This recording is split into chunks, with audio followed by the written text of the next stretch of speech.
Halo Sobat Prodimed, apa kabar?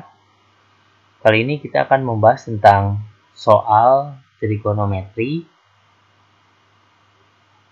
sudut berelasi yang berada di kuadran 1, 2, 3, dan 4. Oke, kita akan membahas 8 soal yang sudah saya sediakan. Nah, untuk menyelesaikan soal ini, pertama kita harus hafal dulu tabel trigonometri sudut istimewa ya. Ini kuadran 1. Lalu belajar tentang kuadran. Oke, saya jelaskan. Kuadran 1 itu berada di 0 derajat sampai 90 derajat. Nilai sin, cos, dan tan itu nilainya bernilai positif. Lalu di kuadran 2, antara 90 derajat sampai ke 180 derajat, hanya sin yang bernilai positif.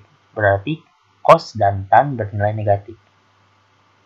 Lalu di kuadran 3, 180 derajat sampai ke 270 derajat, hanya tan yang bernilai positif. Berarti sin dan cos bernilai negatif. Lalu kuadran 4, 270 sampai 360 derajat, hanya cos yang bernilai positif. Berarti sin dan tan bernilai negatif. Oke. Kita untuk menyelesaikan nilai trigonometri ya yang berada di kuadran 1, kita hanya bisa lihat dari tabel ini. Tetapi untuk di kuadran 2, kuadran 3, dan kuadran 4, kita harus punya patokan. Itu patokannya 180 derajat dan 360 derajat. Oke. Patokan angka dari selisih 180 derajat atau 360 derajat yang paling dekat. Ya, maksudnya apa? Kita langsung aja ke soal. Nilai sin 30 derajat sama dengan, nilai sin kita bisa dapat langsung dari tabel ini, yaitu setengah ya. Nah, untuk soal nomor 2, cos 135. Pertama kita lihat 135 derajat itu berada di kuadran berapa? Berarti kuadran 2 ya. Nah, kuadran 2 nilai cos itu positif apa negatif? Yaitu negatif. Berarti kita tulis negatif. Ya. Lalu 135 ini mendekati 180 atau 360? Ya, paling dekat kan 180, berarti kita ambil selisihnya. Selisih dari 135 dan 180, yaitu 45. Berarti kita tulis cos 45. Ya. Nah, nilai cos 45 kita lihat di tabel, yaitu setengah akar 2. Berarti sama dengan min setengah akar 2 gitu ya. Lanjut ke nomor 3, tan 210. 210 berada di kuadran 3. Kuadran 3, nilai tan ini positif. Oke, berarti di sini nilainya positif ya. Lalu selisihnya 210 ke 180 itu selisihnya berapa sih? Yaitu 30. Berarti tan 30 derajat. Ya, tan 30 kita lihat di sini tabel tan 30 itu sepertiga akar 3 gitu ya. Lalu ke sin 240 derajat. 240 derajat berada di kuadran 3. Ya. Lalu sin, nilai sin itu di kuadran 3 negatif. Berarti negatif atau minus.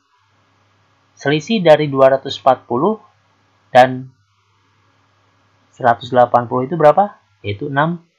Berarti sin 60 ya. Sama dengan sin 60 yaitu setengah akar 3. Jadi min setengah akar 3. Lalu untuk soal nomor 5, cos 270. 270 paling dekat ke 180 atau 360 sih? Sama aja ya. Itu selisihnya 90. Oke. Nah, berarti bisa di kuadran 3 maupun bisa di kuadran 4. Artinya bisa plus, bisa minus ya. Nah, misalkan kita plus, bisa untuk minus juga bisa.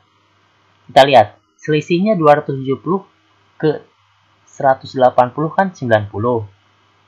Lalu kalau 270 ke 360 selisihnya 90 juga. Artinya sama kayak cos 90. Nah, cos 90 hasilnya berapa? Yaitu 0. Nah, meskipun negatif, tetap aja negatif 0. Ya, tetap 0 kan hasilnya ya. Jadi plus dan minus itu sama aja. Lalu ke nomor 6, tan 300 derajat. Tan 300 derajat.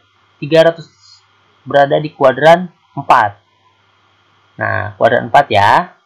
Lalu tan di kuadran 4 itu negatif atau minus. Karena yang positif hanya cos aja ya. Jadi, bernilai minus gitu ya. Karena di kuadran 4. Lalu 300 itu kan mendekati 360 ya. Paling dekat ke angka 360 dibanding ke 180. Berarti kita selisih antara 300 dan 360 itu berapa? Yaitu 60. Berarti tulis tan 60. Lalu hasilnya tan 60 yaitu akar 3, berarti minus akar 3. Soal nomor 7, cos 330. 330 berada di kuadran 4. Lalu cos di kuadran 4 yaitu nilainya positif. Ya, artinya nih nilainya positif. Lalu 330 selisih dengan 360 yaitu 30. Berarti sama kayak cos 30. Cos 30 itu ya tabel itu setengah akar 3 ya. Oke, untuk soal yang terakhir, cos 180 derajat. Di sini 180 derajat berada di kuadran, nah bisa kuadran 2 ataupun kuadran 3. Karena di sini di antara ini ya. Jadi bisa untuk nilai cos ini bisa di kuadran 2 ataupun di kuadran 3. Nah, lalu bagaimana kita memilihnya? Nah, lihat. Untuk cos ini di kuadran 2 nilainya negatif, di kuadran 3 pun nilainya negatif. Jadi kita bisa ambil dari kuadran 2 ataupun di kuadran 3 gitu ya. Jadi hasilnya pasti negatif. Nah, lalu 180 dengan 180 selisihnya yaitu 0. Berarti sama kayak cos 0. Cos 0 berapa? 1. Nah, di sini ada negatif atau minus, berarti sama dengan minus 1. Oke.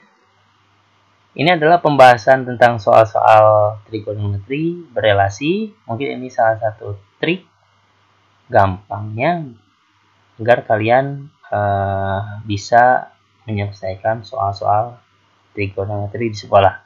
Oke, semoga bermanfaat. Terima kasih.